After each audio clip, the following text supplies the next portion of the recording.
believe that the Bible is true and to believe that the promises of God are real. If you don't know the promises of God, they do you no good when you face a storm in your life. A lot of people have grown up in the faith. Went to church because mom and dad went to church, they drug me to church. Listen, all you got to do is look around. You know people like that too. They become adults, it's like, no big deal. Then trouble comes, and they go off the rails. Trouble comes, and they don't know how to handle it. Because they don't know the promises of Jesus.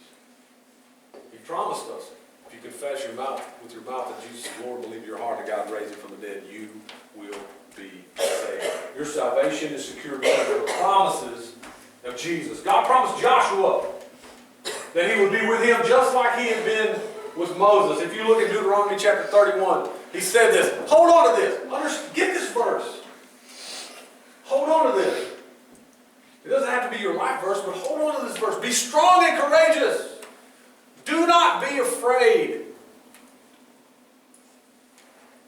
Do not fear or be afraid of anyone, for the Lord your God, he is the one who goes with you. He will not leave you nor forsake you. There's a great promise of God. God's with you. You can have courage. Not because you're bad. Because guess what? I don't care how bad you are. At some point, you're not going to be bad anymore. You'll be the baddest person in the world, but at some point, you're going to get old. Believe it or not, I'm getting old. Well, you can believe that, can't you? Well, you know what? It was just the other day I was young.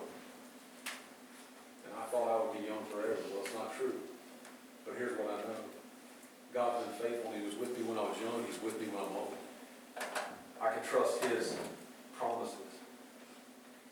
God promised us in 1 Corinthians chapter 10, no temptation has overtaken you, except that which is common to man, but God is faithful, who will not allow you to be tempted beyond you were able, but with the temptation will also make a way of escape, that you may be able to bear it. Guess what? We can't say, you know what, I couldn't help it. I couldn't help it. Well, I've counseled so many people in my life who've been unfaithful to their spouse. Said, look, I just got myself in a situation, I couldn't help it. Then you don't believe the promises of God. You don't know the promises of God. Oh, I just got in this place, and I had to do it. I didn't have a choice.